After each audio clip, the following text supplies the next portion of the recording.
Thomas Joly, le réalisateur, a une nouvelle fois pris la parole concernant cette cérémonie. Cette séquence, pose le journaliste, comme celle du drag queen ou du chanteur Philippe Catherine, nus en Bacchus, ont choqué. Cette cérémonie d'ouverture se voulait-elle politique ? Pose comme question le journaliste à Thomas Joly. Voilà sa réponse. Bien sûr que c'était politique, même si je ne fais pas de prosélytisme. Ma mission était de dire qui nous sommes. Dans tous les tableaux apparaissaient des corps différents, de la diversité des femmes et des hommes maquillés ou costumés. Le théâtre était partout. La question des genres également. Les rois français se poudraient et portaient des talons. Jeanne d'Arc, une des plus grandes travesties de notre histoire, n'a-t-elle pas été condamnée parce qu'elle était vêtue en homme ? Notre culture est faite de cette fluidité de genre. Geoffroy Lejeune. Juste avant de poser ma question, je voudrais juste préciser une chose que personne n'a dite, c'est que sur le fond, c'était un anti-Puy du Fou. Sur la forme, il y avait beaucoup d'emprunts au Puy du Fou. On sentait une forme d'obsession. Ils vous ont piqué beaucoup de choses. Le piano qui s'enflamme, les rails sur la scène, etc.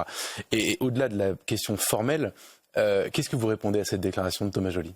Alors d'abord, je vais vous faire une confidence. J'ai le temps, non ? On a quelques minutes. Il nous reste 8 minutes. 8 minutes. Bon. Un jour, avec Laurent Albert, mon ami Laurent Albert du Puy du Fou, et l'équipe du Puy du Fou, il me dit on t'emmène avec nous, on va voir Starmania. Et moi, ça m'amusait de voir Starmania. C'est la reprise de Starmania. J'aurais voulu être un artiste.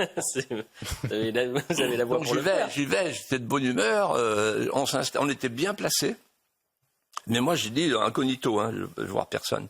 Et puis, juste avant que ça commence, on voit arriver 3 personnes vers nous, que je ne connais pas, évidemment. Et il y en a un, le plus jeune, qui me dit « Oh là là, Philippe de Villiers, incroyable, vous êtes là, merveilleux, etc. On est touché, on est honoré, etc. Et si vous saviez, vous êtes mon modèle. J'y vais tous les ans, je vais voir la Cinéscénie, le Grand Parc, tous les ans, je vais voir le Puy du Fou. C'est vraiment notre modèle. Vous êtes la figure idéale. » Et là, il s'en va, le spectacle commence, et j'ai dit à Laurent Albert, c'est qui ? Thomas Joly.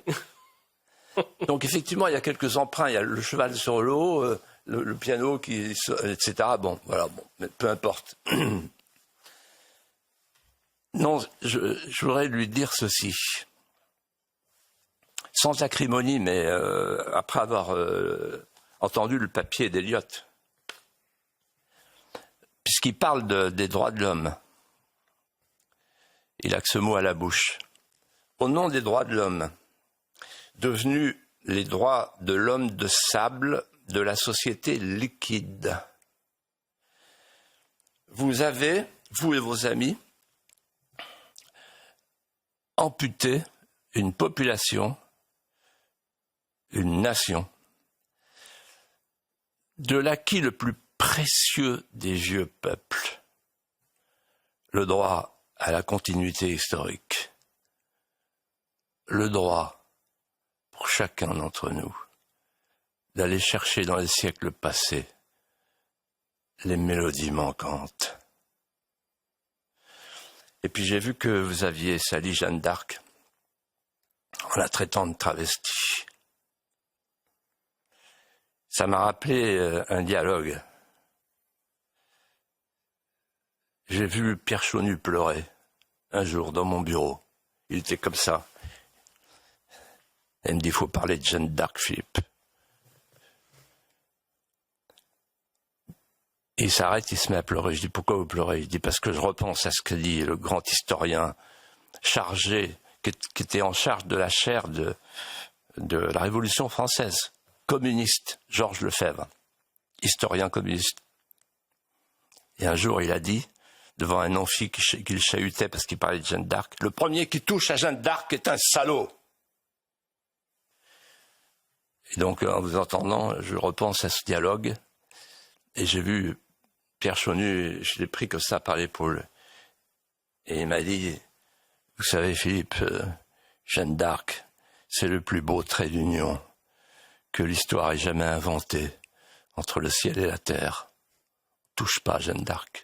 C'est sacré. Monsieur Thomas Joly, pensez ce que vous pensez, pensez ce que vous voulez, pensez comme vous voulez, dans votre petit cercle. La France, elle pense autrement. La France, elle veut la France. La France, elle pense que la France n'est pas la France de l'instant de demain qui mange l'instant d'avant. La France, elle n'est pas dans ces petites lubies. La France, elle est dans le temps long. La France, elle durera plus longtemps que vous et vos lubies.